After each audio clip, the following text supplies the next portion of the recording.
up, everybody? Welcome back to Macho Movie Madness. Oh, yeah. I am Brandon. Alongside me always is Andrew. Today, we are reviewing The Condemned, starring Stone Cold Steve Austin and Vinnie Jones. This one came out in 2007, and this was the part of the first few movies that WWE put out with Lionsgate when they started their foray into... is that even a word, foray? I don't know. Anyway, they're Not on Macho Movie Madness, baby. I'm just making up shit now. Basically, you know, their line of movies, they wanted to get into the filmmaking business, and they partnered with Lionsgate, and they had like Marine and See No Evil with Kane in it, and this was part of that first wave. That first wave. Budget of $20 million. Unfortunately, the box office came back at 8.6 mil, so it lost some money. But I will say, just before we get kind of into certain things, that I think it's an underrated film. I think it's not talked about enough, other than a few quirks that plagued some movies of this caliber, this type, around that time. Some techniques, if you will. Yeah. It was a pretty good movie. I like the plot. That's why this one's not Why We Love. We really like this one, but there's a few bugaboos we have with it. Yeah, and I don't know. I mean, you could maybe consider it a Warehouse B, but I don't know. It's pretty high budget. It's high budget for a Warehouse B movie, even though it just didn't do well. So, starting off, I guess, we want to talk about just the plot real quick. Yeah. You've got this introduction into paying to see online type shows, and this is a reality-based show. Some kind of crazy rich guy who's got this wild idea that he's going to produce an internet show that showcases people killing one another, and what better cast than to find prisoners that are usually the worst of the worst, the condemned. They're condemned. They're gonna rot in prison forever or be sentenced to execution, whatever. And so he wants to get a band of them together, and you're gonna die anyway. So let's give people some entertainment. Let's get this is kind of an interesting commentary on morals. Yeah, it's a morality play for sure. Yeah. We didn't mention the winner of this thing gets their freedom. Yes. Sorry. So you definitely don't want to leave that one out. So can you imagine one of these bad guys getting their freedom? Yeah, especially Vinnie Jones. Especially Vinnie Jones, who's incredibly crazy in this movie. Stone Cold Steve Austin is, of course, not really a bad guy per se. He was he captured? I can't remember. He was basically his Black Ops, and he ended up getting captured, and he had been there for like a year, Salvador or something. Yeah. Jack Conrad, Stone Cold Steve Austin. He ends up in the middle of this, and well, he's on an island with bad guys, and he's a good guy, and he's a badass. Yeah. So very interesting. You got a bunch of no-namers in this, other than like Vinnie Jones, really. Some of them are just people who did some bad shit, and they don't seem very, like, especially the women, they don't seem like they're very scary. Right. But then you've got... They're there for a reason.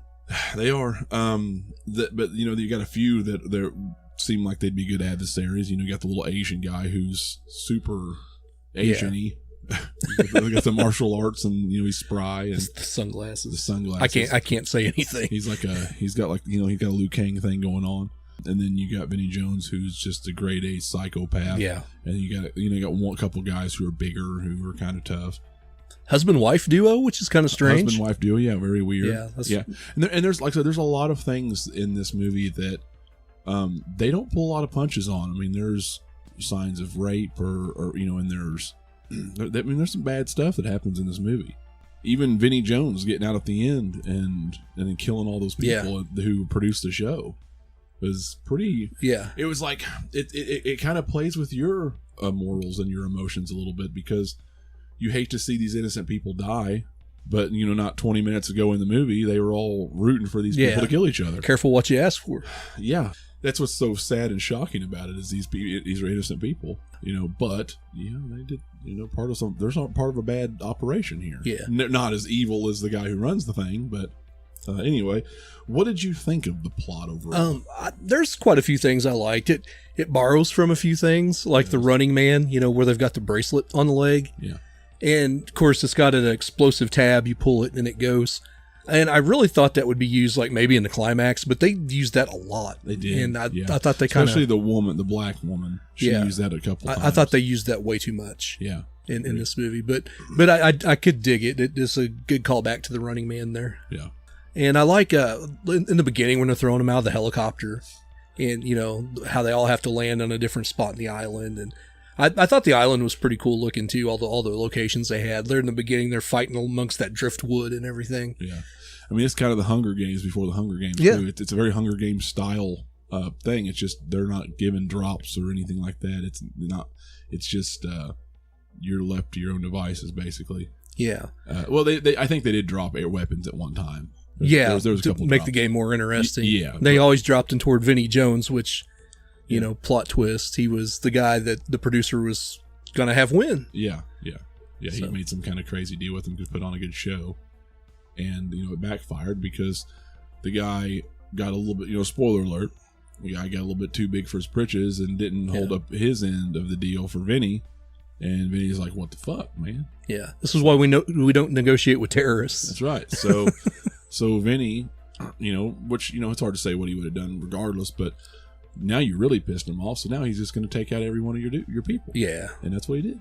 Of course, Jack shows up at the end and saves the day. And it's pretty funny. Him sitting in the chair and tells him the story about how he's, you know, his ass raped in prison and, you know, was hired to do all these things and terrible things. He's like, well, hey, wow, sounds like you had a hard life.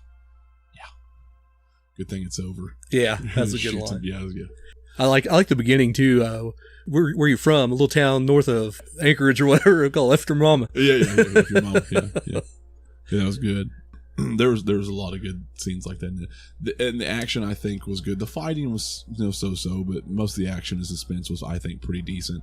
Stone Cold took a beating, man. Yeah. In this, but he always persevered and came back and kicked some ass. The pros and cons of this movie, you know, we talked about plot was more of a pro than anything. Yeah. I don't think there was too many plot holes that I can remember. Again, I actually have no problems with any of the plot of this movie, even though some of it was pretty rough. I have no problems with that. The cons for me personally, though, are the camera techniques. Yeah, for sure. You know, these movies back in that time frame, that 2000 to 2010. Yeah, it's like 2007 to 2010 or 12. A lot of these movies, horror movies included, have this dark filter over them, and it changes the color and the hue of the movie, and it provides just it's supposed to be, I guess it's supposed to be more suspenseful, but you know, things work better I think in movies when there's a brightness to them or a natural lighting. I don't think over gridding your movie is necessary when the content's gritty. Yeah. So I just don't. You don't have to be vibrant, but natural lighting, assisted lighting even could help. It was dark, but the thing even more than that, the shaky cam, which was also a product of that time, I hated. Yeah. And I like the first Bourne movie, but I hate the Bourne movies at the same time because they just ruined action films. Yeah. With the shaky cam, half the time I can't tell what Steve Austin's doing when he's throwing punches at people. It's pretty bad. Well, and going back to what I mentioned earlier, but during Vinnie Jones's death, when he shot him, you know, he shot him multiple times sitting in that chair, and there's a shaky camera every time he got hit. Yeah. And it's like, why? Yeah. Like, it just doesn't make any damn sense to me. I don't know. It was just, that was one of the most egregious things about the movie that I absolutely hated. And, you know, the fighting for the most part was okay. I don't think there was any other cons that I can think of. The only other con I can think of is the movie gets kind of preachy, especially with the interview lady. Yeah. She's like, oh, maybe we who are watching it are condemned. Get out of here. Yeah. Just get out of here with that stuff. It's a WWE film. Yeah. It's supposed to be a violent movie. Yeah. It's an action movie. Yeah. And then you try to put that subtext in. Get out of here with that stuff. I think it's better left alone when you basically convict yourself. Yeah. While you watch it, I think you just present the content to the person, and whoever watches it has their own convictions, and they have their own feelings and thoughts about it. No different than some of the characters in this movie did. Yeah. You know, like obviously the woman and the the director guy who got up and he starts to kind of turn around. Yeah, he kind of starts. Okay, this is new. Yeah, I like that. That's okay. But if you get over preachy, just allow the audience to decide on their own, because it is a battle of morality. Yeah, I thought it was kind of hypocritical for like WWE films and an action film on top of to just put that in. It's like, no, it's kind of right silly. out of here. I guess it's too even. Maybe that they thought in a way it was evening out some of the vile content they had in the movie. I don't know. But yeah, it's just stupid. Just stop. Just let everybody interpret it the way they want and feel how they want to feel or need to feel. That's the best route. So I agree with you on that. Other than that, not bad. It still holds up fairly well, I think. If you can get past some of the camera shakiness and stuff, it's a fun watch. Yeah. To go back to every now and then. Steve Austin is Steve Austin. I love Steve Austin, and he's great in this. We're gonna have to cover some of his like direct to DVD stuff in Warehouse B, because we'd have some fun with some of that. Yeah. The problem with Steve Austin is somebody's told him to act very stoically. He's very speaks softly in all these movies. He carry a big stick, and that's not what people love Steve Austin for. No, and I think that's kind of what's maybe derailed his acting career. Maybe he was kind of more. He was a super dickhead in the Longest Yard remake. Oh yeah, but that was kind of more what he needs to be doing. He needs, even though it was a little bit extreme, get some charisma out there, get some of that personality out there. We've seen it on WWE television for years and years and years how funny he could be, how wild he can be. Let him do some of that shit. Yeah, he was the strong silent type in this one, but like he continued to stay that in a lot of his movies. I think, it was okay for this movie. Yeah, it worked in this movie, but you really wanted some of that Austin 316 in some of these, and sure. Didn't really get it. I would have liked to seen him get a couple more comedies, similar to what Triple H had have the Chaperone or something, just something that could really bring that personality. Can you imagine him in a Kindergarten Cop? Oh, dude, see that would have been fine. That'd be great, and he would have been great at it. Yeah, because he is every bit as funny and charismatic as Cena or even Schwarzenegger. Yeah, he really is. Yeah, Dolph did one, and I'm a big Dolph fan, but Austin would have been even better. Absolutely, in that role. Absolutely. Is there? We want to go anything else in this movie? No, I think it's worth a watch. I think it's a pretty decent movie. Yeah. Overall, you ready to rate it? Yeah, let's. Or do you want to go over like you got any favorite kills or anything? I was trying to. I love the first guy who falls out of the helicopter. They push him out. Yeah, he just gets. The guy that you think's going to be the heavy through the whole thing. Yeah, he just gets thrown out and he gets impaled. Yeah, that was pretty cool. Yeah, I like that first fight. Like I said, around the driftwood, that was shot really well. Other than the shaky stuff. Yeah. I liked a lot of the deaths, but I thought they went back to that pull tab just a little too much. Yeah, I agree. And then Vinnie Jones' death was basic but funny. Like, and the one-liner was good. The one-liner was really good. Yeah. Yeah. Good thing it's over.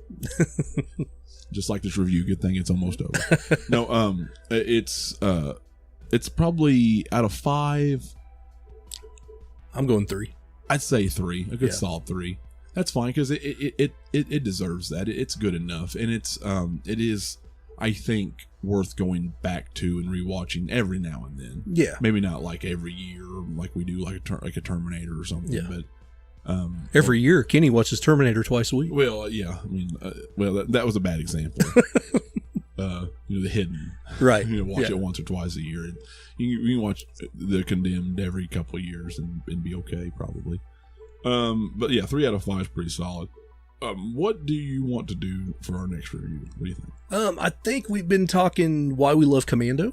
Oh, yes. Let's do that. Yeah.